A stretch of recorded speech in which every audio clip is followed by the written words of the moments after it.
Hello everyone, welcome to Dynamic Study. This is quiz class number 78 on previous year question paper. We have started our discussion on June 2015 second paper and this is the third part of the video. So let's start.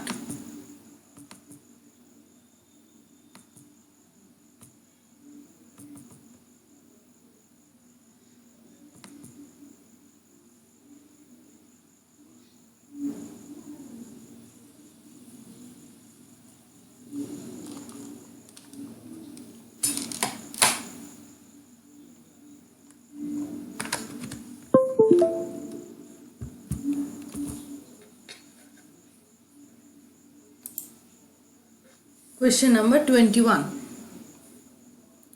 In which chapter of Poetics does Aristotle use the word catharsis in his definition of tragedy? Catharsis, you all know, catharsis means the purgation of emotions.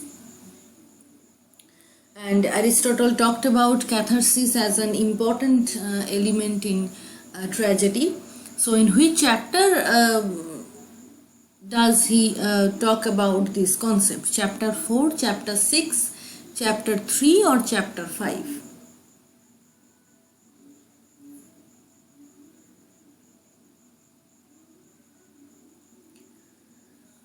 The correct option is chapter 6. Option number 2 is the right answer. Next, you need to match the following. There are the names of certain essays and the authors.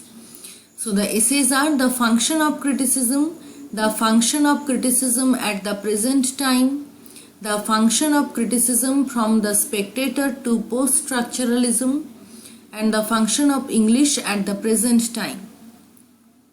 And the authors are Terry Eagleton, Richard Oman, Matthew Arnold and T.S. Eliot.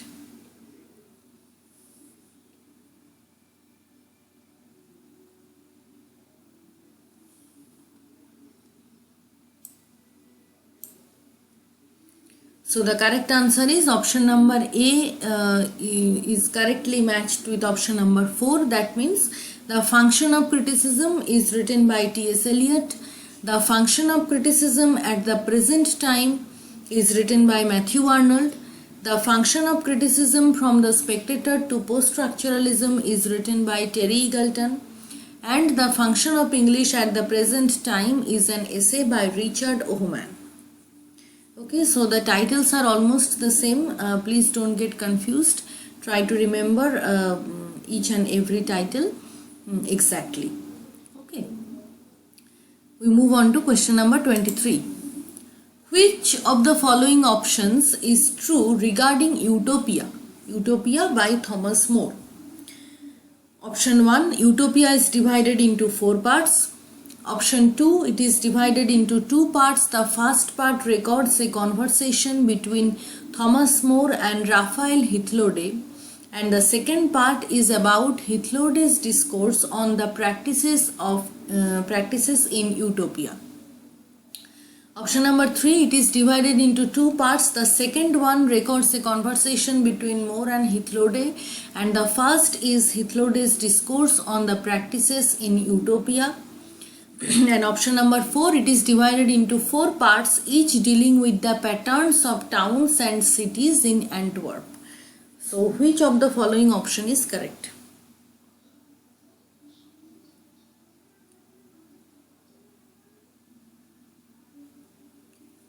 The correct option is option number 2. Utopia is divided into 2 parts.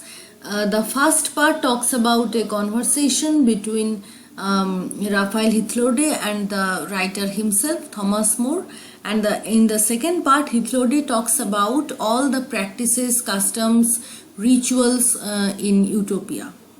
What are the rules and regulations, everything. So this is all about the state Utopia. Okay. Next.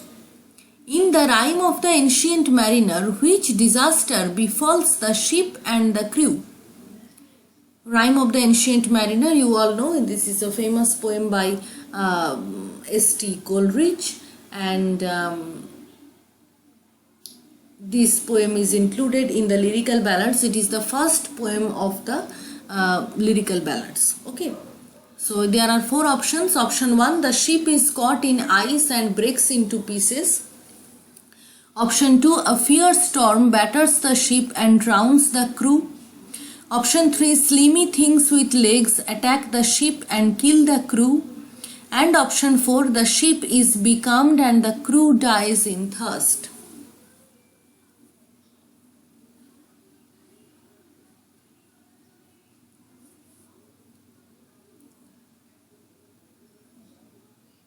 The correct option is option number 4, the ship is becalmed and the crew dies in thirst. Now what is the cause of this disaster? It is the result of the curse fell on them after the killing of the albatross. Okay. So this is actually a curse, to die in thirst. Right. Next. Falstaff is a character in option 1, Henry IV Part 1, option 2, Merry Wives of Windsor, option 3, Comedy of Errors, and option 4, Titus Andronicus.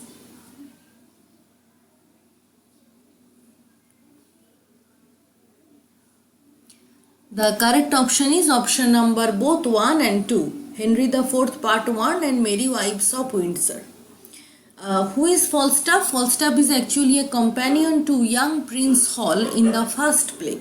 That means in Henry IV Part 1, Falstaff is a companion to young Prince Hal. And in the second part of this play, that means in Henry IV Part 2, his death is reported by Henry V.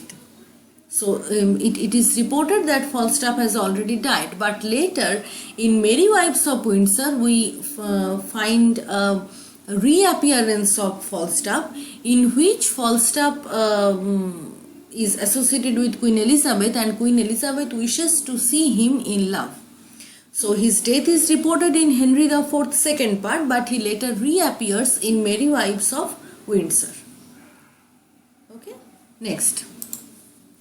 In her essay Profession for Women, Virginia Woolf finds an analogy between the act of writing and option 1, driving, option 2, riding a horse, option 3, fishing, option 4, gardening. Woolf compares act of writing with something. So what is the act?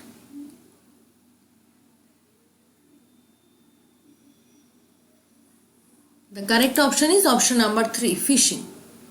Act of writing and fishing. Next. The ascension of King James I in dash inaugurated the Jacobean age. This is a very basic question.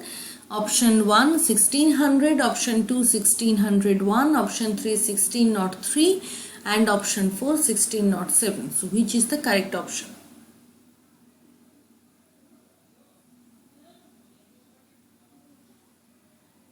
I hope you all know the answer. The correct option is 1603. Next. Which is not true of the Byronic hero?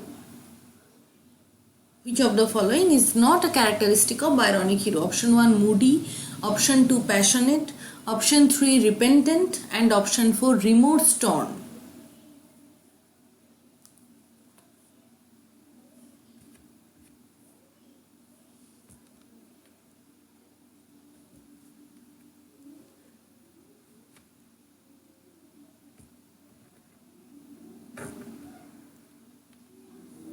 The correct option is repentant. Byronic hero is never repentant.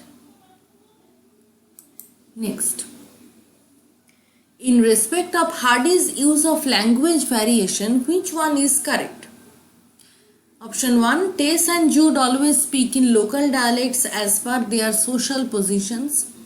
Option 2, Tess and Jude rarely speak in local dialects in spite of their social positions. Option 3, Tess and Jude rarely speak in standard language in spite of their social positions. And option 4, Tess and Jude rarely speak in a mixture of a dialect and standard.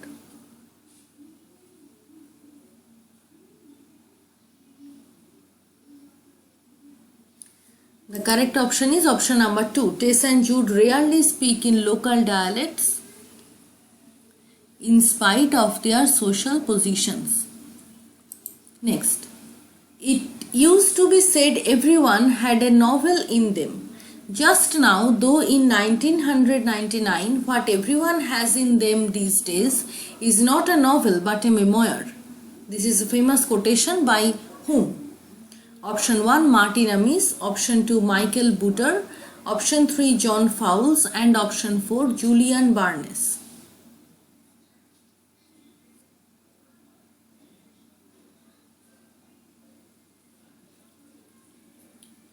The right option is option number 1 Martin Amis. This quotation is taken from his book of memoir titled Experience. So that is the end of today's class. Thank you very much. Keep on watching Dynamic Study. Keep on learning. We will meet very soon in our next class. Have a nice day. Bye bye.